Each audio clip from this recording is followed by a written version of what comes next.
What's up, guys? This is Sam from Central Florida Abundance.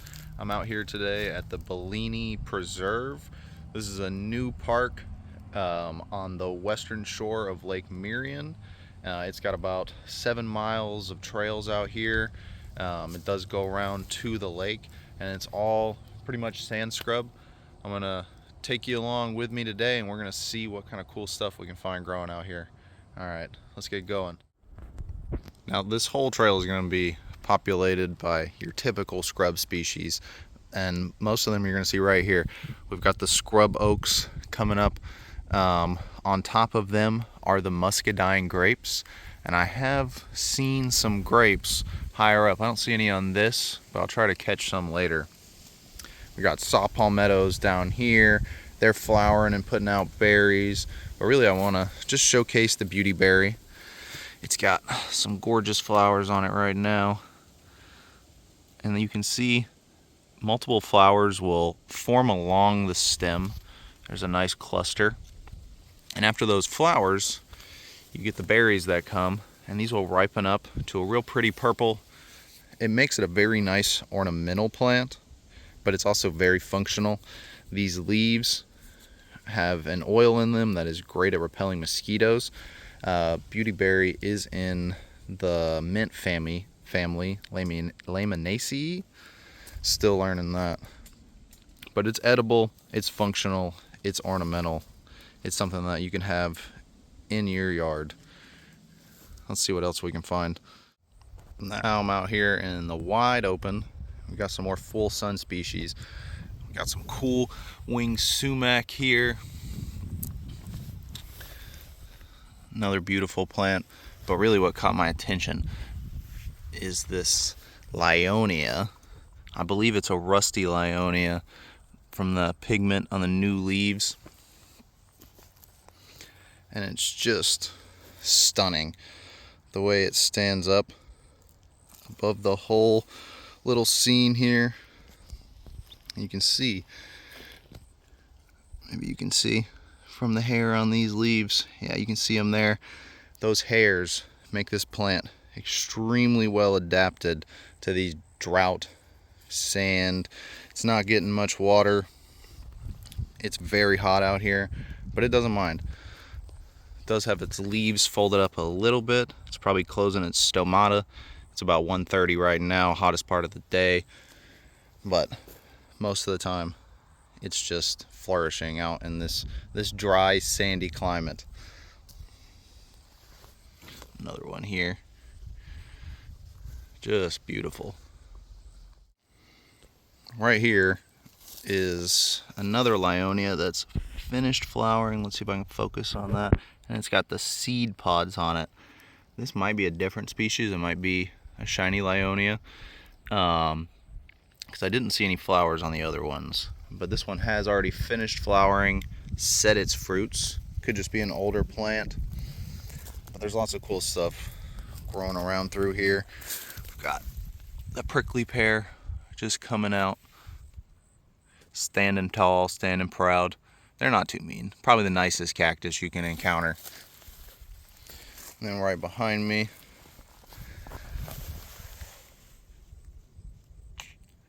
is it St. John's wort? Maybe somebody in the comments can tell me. It is such a pretty flower, though. Look at that. What's pollinating you? Probably some flies. Beauty everywhere, even in the understory. Now this is definitely St. John's wort. This is just an older one. You can see it's got the woody stem, but those same 5-petaled yellow flowers there growing up right inside this saw palmetto. You've got Lyonia growing all around it, and then right behind me here we've got a sparkleberry.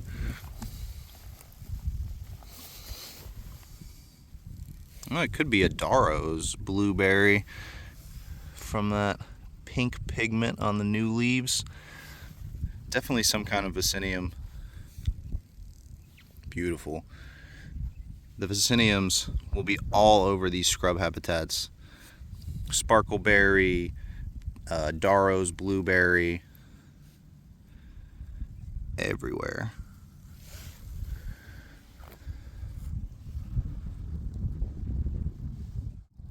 Now we've got a whole stand of shiny Lyonia. You can see these leaves are much broader, no hairs. This area is much wetter than that area we just came from. This species is adapted to go through some drought, but it does want that water. And another indicator that we're in a wetter section, we've got a meadow beauty coming up here. Another real pretty flower, if I can get it in the frame. There you go. Something's nibbling on it, but that's okay. That's what we want. They just pop up certain times of year. You'll see whole fields of them. I'm sure they're all through this area. But right now we've just got a couple to enjoy. And all of this Lyonia. Here's another little stand of them. If I get real close, you can get a sense of what it's like just to be surrounded by the pale meadow beauty. You do need wetter conditions if you're going to grow this in your yard, but it's not too hard to get established, and it does like to reseed. Amazing. Oh, and then here we go. Here's our sparkleberry. This is definitely it. It's got the red pigments, but I think that's probably due to a pH imbalance. That's not a natural from this plant. Much tougher leaves, and these are not berries that people are going to want to eat, mostly for the birds, but we got to feed the birds too. You always got to keep your eyes out on the sides of the trails. So right here we've got a rose rush, and this is it is a rush. This is a wetland plant, and you can see that is a Fetterbush Lyonia behind us. There are no leaves on this plant. It has photosynthetic stems. You can see maybe that the stems are green, full of chlorophyll. They are photosynthesizing for this plant, and then it just emerges to flower. It's going to set seed, and then it goes back into the ground to re-emerge after it's stored up enough energy. How interesting. And we got this right here. Not even certain what it is, but it's there. It's feeding the wildlife. It's beautiful to us. How could you complain? Oh, it is pretty nice out here, I've got to say. I'm gonna carry on down the trail, still looking for that lake. Haven't found it yet. Oh, something's going on over there. Maybe that's an area where the hogs have been laying, but it looks like there's some bones. Let's take a look. Oof, more meadow beauty. What a nice distraction. More St. John's wort all through here. Some prickly pears growing underneath the saw palmettos. Oh, there's those meadow beauties. Wow. And we've got a little bit of a graveyard. You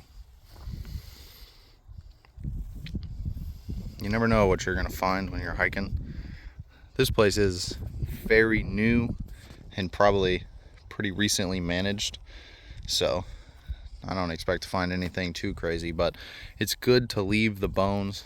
Anything decaying is just going to go back into the soil and help feed this ecosystem. We want this to be a closed loop. Don't take that stuff away. It doesn't need to be in a landfill. Just let it go back into the ground. And then it can feed us, feed everything. Got another rose rush tucked in here with a near perfect flower. Let's take, come on, phone. There we go. Wow, look at that. That is a beautiful flower. You don't always expect to see that on aquatic plants, but they're there. And again, no No leaves on this. Totally photosynthetic stems all the way to the ground. Come on, Lyonia, get out of the way. Look at that. What a wonderful creation of nature. And of course we got some scrub oaks growing up here. We got Lyonia. They're all coexisting. It's not a competition. They're sharing the same resources. They all got to live. The Lyonia out here is just loving it. This is the rusty Lyonia. Again, actually, it's definitely not. I mean, oof. I'm sure there's a lot of interbreeding, but these are hairy leaves, but they're not quite as hairy as the ones we saw before. Even the new leaves. But these are getting ready to flower. These are the flower buds. And when this goes off, it is going to be quite the show. But really, this whole area is just covered with happy Lyonia. We got another one popping off right here. Any flowers on you yet? Nope. Doesn't look like they've opened up. Got another couple nice species over there. And then even more on the other side of the trail. A little bit of filtered sun, full sun, does not mind. Look at this soil they're growing in. Now, actually, this is probably better than a lot of the soil that's in your yards. This thick layer of decomposing matter, broken down wood, organisms, probably not a lot of leaves, pine straw, you know. This is their mulch, and this is their food. There's so many nutrients in this, and it's evident when you see the amount of growth on these wild species. Wow. Don't neglect your mulch, guys. Feed the plants, feed the ground. Oh, here we got some saw palmetto berries. That's good. Oh. We got a saw palmetto here that's still got some berries on it. This is a great health food. Great for prostate and menstrual health. But it's also great food for the animals that live out here in the scrub. That's why most of these berries are gone. I don't see any of the other palmettos that have any left. They get snatched up fast. If you can grow palmettos in your yard, it's a great food source for you. But if you find them growing out in the wild, just leave them where they are. Check out this scrub oak. The top of it's died off, but this branch right here is still alive. It's still pumping nutrients into the soil from photosynthesis, but it's also creating a home for all of this Spanish moss, which is a great native bromeliad that grows here in Florida, and it's just gorgeous. Like that scene there, wow. You don't get much more Florida than that. And then right down here in the bottom, growing right up at the base of this scrub oak, we've got some false sunflower. It's called the false sunflower because it's not a member of the Helianthus genus, but it is Asteraceae, and it is very pretty. Another scrub species, very rough leaves. It does feel like there's some hairs on there as well. Whoa. Yeah, there's some hairs on the bottom of those leaves, retaining the moisture, adapting it for these dry conditions, but still just pumping out gorgeous beauty for our eyes. And all that beauty is not lost on nature. The bees see that a lot of the same ways we do, and the flowers are going to make, or the plants are going to make flowers that attract things to them, you know, pollinators, people, whatever keeps the species alive. Coming down this path, still looking for the lake, but I do notice that there's a little divot here, and I'm assuming the moisture when it rains collects up in this location, and the species have just shifted drastically from further up the path. Got still some rusty Lyonia, but a lot more shiny Lyonia. And then we've got all the blueberries. We've got Darrow's blueberry here. It's got a pale, soft leaf. Nice edible berries when it does fruit. Looks like it had some fruit on there, but they've dried up. That's okay, actually. This one's got one on here too. Real tiny berries. When they are in cultivation, they do get a lot bigger, but still tasty. Sweet, not gritty. Sparkle berries are very gritty.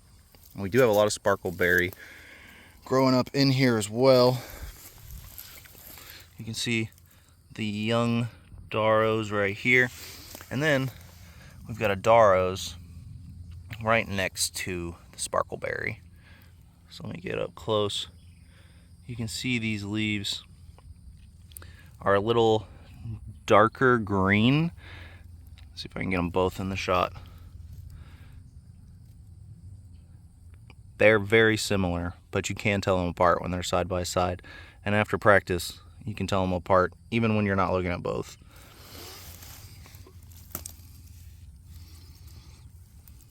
Just everywhere. Blanketed.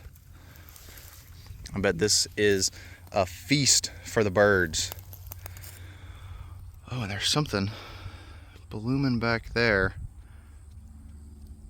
Wonder if I can get closer. Is that tar flower? Let's see. It is in fact tar flower.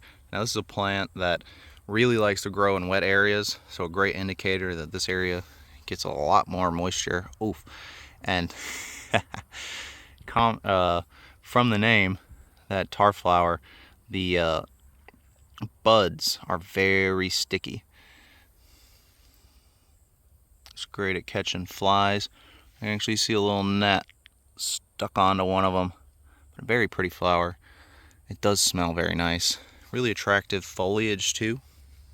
So if you got a wetter area that just dries out occasionally, this can be a great one for your yard. This definitely seems to me like the blueberry pathway. If that other area has more viciniums than this, definitely gonna have to go check it out, because this is crazy. Imagine just having your yard be blueberry bushes and the occasional tar flower. Another one hanging out back there. It's so green, it's so lush, and I cannot imagine the bird population out here. Someone's gonna have to do some studies.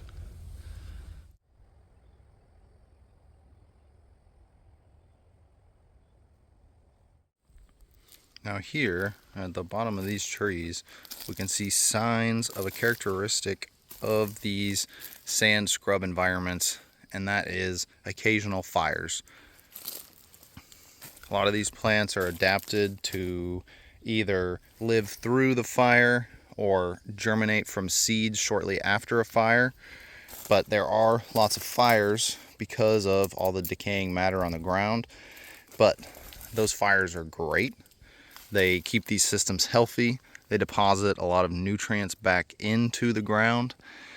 When they do burn, you can see this was a very low fire. It did not get more than a meter off the ground. It didn't even damage these scrub oaks, which normally would be taken down in a large fire. But it did burn some of the saw palmettos, which will come right back. You can see this fire probably came through about a year ago, so things are already regrowing, but there still is some residue from it, and lots of organisms are going to make use of these charred materials while they're still breaking down. Fires are good, and occasional fires keep them from becoming large, dangerous fires. It's all about proper land management. And when we're trying to preserve natural lands, we need to take into account the natural processes that would have happened before we stepped in. Whew. Without fires, you don't get beautiful ecosystems like this. I was walking by these young scrub oaks here, and I noticed what I thought was fruit, but it's definitely not a fruit. They're like some kind of galls that are forming all over the leaves. Maybe somebody can tell me what that is. Wow, how interesting.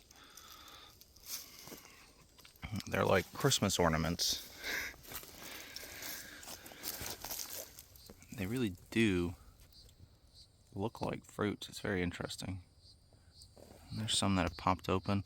Potentially casings for eggs of some type of insect. If there's any insect fanatics out there, please leave a comment. Let me know what I'm looking at here. I'm not going to squish any. I don't want spiders all over my face right now. Always a wonder out here. Oh, it's getting much wetter out here now. We've got bays growing up, so you know there's got to be water close by. Another thing I'm seeing a lot out here are these bracken ferns. Right here. Drop my water. But that is a great indicator that this area has been burned recently. And you can see there's not much high growth. So a fire probably came through here, burned down those scrub oaks, opened up the canopy, the Lyonia started growing up. But then there's going to be several other successions of growth after that Lyonia starts to wither away. But the bracken fern, it comes up after a fire because it has an ability to produce its own potassium, and after a soil is burned, it can become depleted in potassium. That's one of the first elements that becomes a gas and evaporates off into the atmosphere. But these bracken ferns are able to produce their own forms of nitrogen, and they're not long-lived plants, so when they die, all of the foliage with that potassium in it goes back onto the soil, breaks down, and then it returns that potassium to the top layers of the soil where the next succession of plants will be able to soak it up. That's successional growth, guys. Learn from the plants. We got to work together. Even the weeds serve a purpose. They might be driving you crazy, but that usually means there's something going on in your soil that they're trying to fix. If we listen to the weeds instead of trying to fight them, it can make life a whole lot easier. I think before I called this Vaccinium the sparkleberry, but it's definitely the shiny blueberry. We've got shiny blueberry and Darrow's blueberry growing out here. You see those a lot in the scrub. But what's really fun to see, just like we were talking about earlier, we got a small patch of this meadow beauty blooming over here. It doesn't look nearly as stunning on this camera as it does to my eyes, but trust me, wow. There we go. Now those colors are popping out. Mixed in with a little bit of that brown foliage. That is just stunning. Y'all feeding the bees? I can hear them flying around my head, but I don't see any out here. Whoops. Wow. We got to be getting close to the lake now.